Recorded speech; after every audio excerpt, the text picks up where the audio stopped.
Si aquel pueblo longevo se hubiera dedicado al servicio de Dios, con su capacidad de hacer planes y ejecutarlos, habrían hecho del nombre de su creador un motivo de alabanza en la tierra y habrían cumplido el motivo por el cual Él les dio la vida. Pero no lo hizo.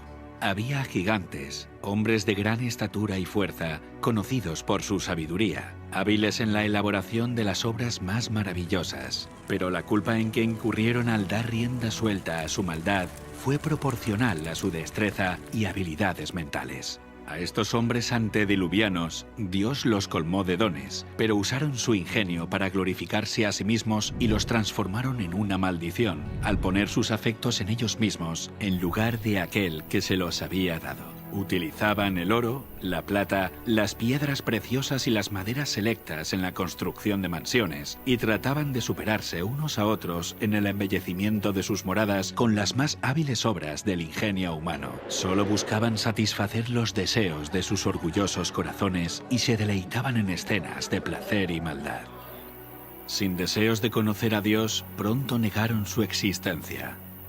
Adoraban la naturaleza en lugar de al Dios de la naturaleza. Ensalzaron la inteligencia humana, adoraron el trabajo de sus manos y enseñaron a sus hijos a adorar a los ídolos. Construyeron altares a sus ídolos en los verdes campos y bajo la sombra de hermosos árboles. Arboledas extensas que conservaban su follaje durante todo el año eran dedicados al culto de dioses falsos. Estas arboledas estaban conectadas a hermosos jardines a través de largas y sinuosas avenidas, adornadas de árboles cargados de frutos y de toda clase de estatuas. Todo estaba provisto de aquello que agradara a los sentidos y fomentara los deseos sensuales del pueblo, y así inducirlo a participar del culto idólatra. Los idólatras de falsos dioses dotaron a sus deidades de atributos y pasiones humanas. Así, el modelo de carácter se degradó al nivel de la humanidad pecaminosa.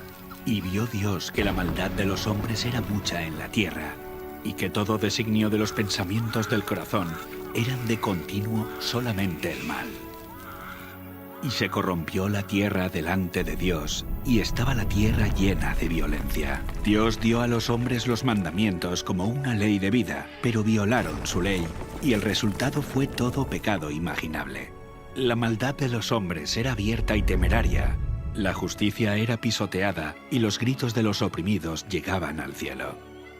El mundo estaba en sus comienzos, pero la maldad se había hecho tan profunda y general que Dios no pudo soportarlo más.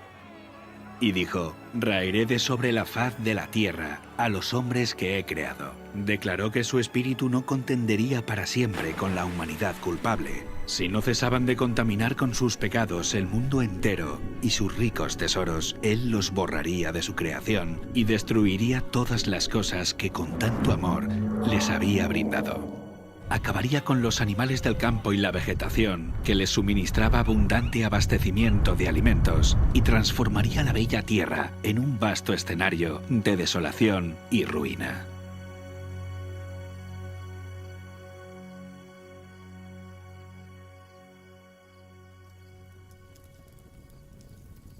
«120 años antes del diluvio, el Señor contó su propósito a Noé por medio de un ángel y le ordenó construir un arca. Mientras la construía, Noé tenía que predicar que Dios iba a traer sobre la tierra un diluvio para destruir a los impíos. Aquellos que creyeran el mensaje y se preparasen para este acontecimiento, arrepintiéndose y reformándose, obtendrían el perdón y serían salvos. Dios dio a Noé las dimensiones exactas del arca e instrucciones explícitas acerca de todos los detalles para su construcción. La sabiduría humana no habría podido idear una construcción de semejante resistencia y durabilidad. Dios fue el diseñador y Noé el maestro constructor. Tenía 3 pisos de altura y una puerta en uno de los lados. La luz entraba por la parte superior y las distintas secciones estaban dispuestas de forma que todas estaban iluminadas. El material que se empleó en la construcción del arca fue el ciprés o madera de gofer, que resistiría al deterioro durante cientos de años. La construcción de esta inmensa estructura fue un proceso lento y laborioso. El arca por sí misma no hubiera podido resistir la tormenta que se avecinaba sobre la tierra. Solo Dios podía proteger a sus siervos de las aguas tempestuosas. Por la fe, Noé, cuando fue advertido por Dios acerca de cosas que aún no se veían, con temor preparó el arca en que su casa se salvaría, y por esa fe condenó al mundo y fue hecho heredero de la justicia que viene por medio de la fe. Mientras Noé daba al mundo su mensaje de amonestación, su trabajo daba testimonio de su sinceridad. Así su fe se perfeccionó y se manifestó. Dio ejemplo al mundo creyendo lo que Dios le había dicho. Todo lo que poseía lo invirtió en el arca. Mientras construía aquel enorme barco en tierra seca, multitudes de todas direcciones se acercaban para contemplar aquella extraña escena y oír las fervientes palabras de tan singular predicador. Cada martillazo dado en la construcción del arca era un testimonio para la gente. Aún así, no se arrepintieron delante de Dios. No quisieron renunciar a sus pecados. Durante el tiempo que aún quedaba hasta el diluvio, su fe fue puesta a prueba, pero no pasaron la prueba. Vencidos por la incredulidad reinante, se unieron a sus antiguos compañeros para rechazar el solemne mensaje. Algunos estaban plenamente convencidos y hubieran atendido las palabras de advertencia, pero eran tantos los que se burlaban y lo ridiculizaban que terminaron participando de ese mismo espíritu. No todos los hombres de aquella generación eran idólatras, en el sentido estricto de la palabra. Muchos decían adorar a Dios. Afirmaban que sus ídolos eran representaciones de la deidad y que a través de ellos la gente obtenía un concepto más claro del ser divino. Al tratar de representar a Dios mediante objetos materiales, cegaron sus mentes respecto a la majestad y el poder del Creador. Dejaron de ver la santidad de su carácter y la naturaleza sagrada e inmutable de sus requisitos. A medida que el pecado se generalizaba, este cada vez parecía menos grave y declararon que la ley divina ya no estaba en vigor, que era contrario al carácter de Dios castigar la transgresión, y negaron que sus juicios se dejarían sentir en la tierra.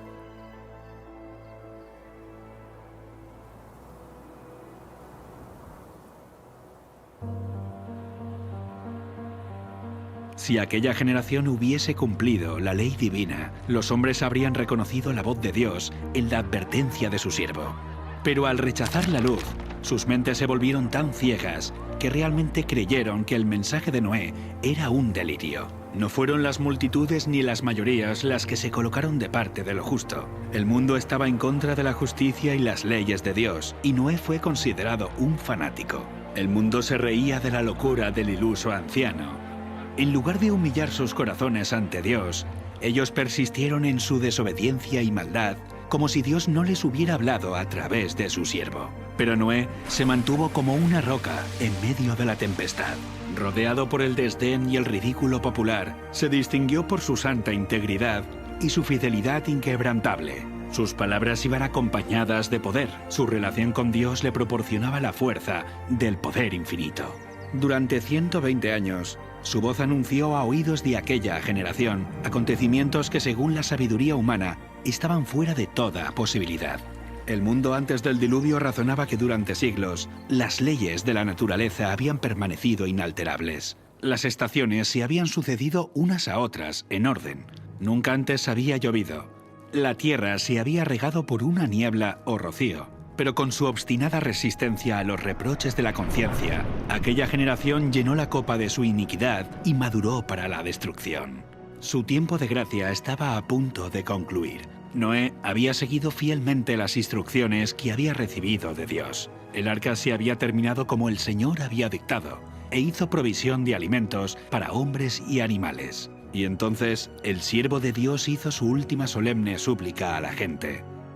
Con anhelo indecible, les rogó que buscaran refugio mientras aún era posible encontrarlo.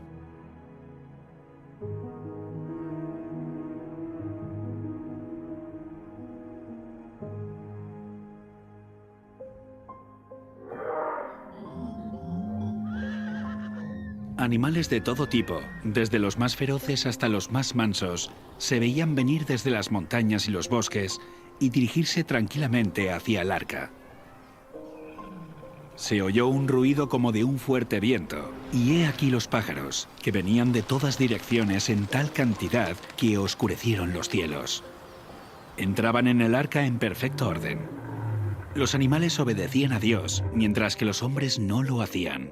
Guiados por santos ángeles, de dos en dos entraron con Noé en el arca, macho y hembra, como mandó Dios a Noé, y los animales limpios, de 7 en 7. El mundo contemplaba maravillado, algunos hasta tenían miedo. Llamaron a los filósofos para que explicaran aquel extraño suceso, pero fue en vano, era un misterio que no podían comprender. Dios ordenó a Noé: entra tú y toda tu casa en el arca, porque a ti he visto justo delante de mí en esta generación. El mundo había rechazado las advertencias de Noé, pero su influencia y ejemplo habían sido una bendición para su familia. Como recompensa a su fidelidad e integridad, Dios salvó con él a todos los miembros de su familia.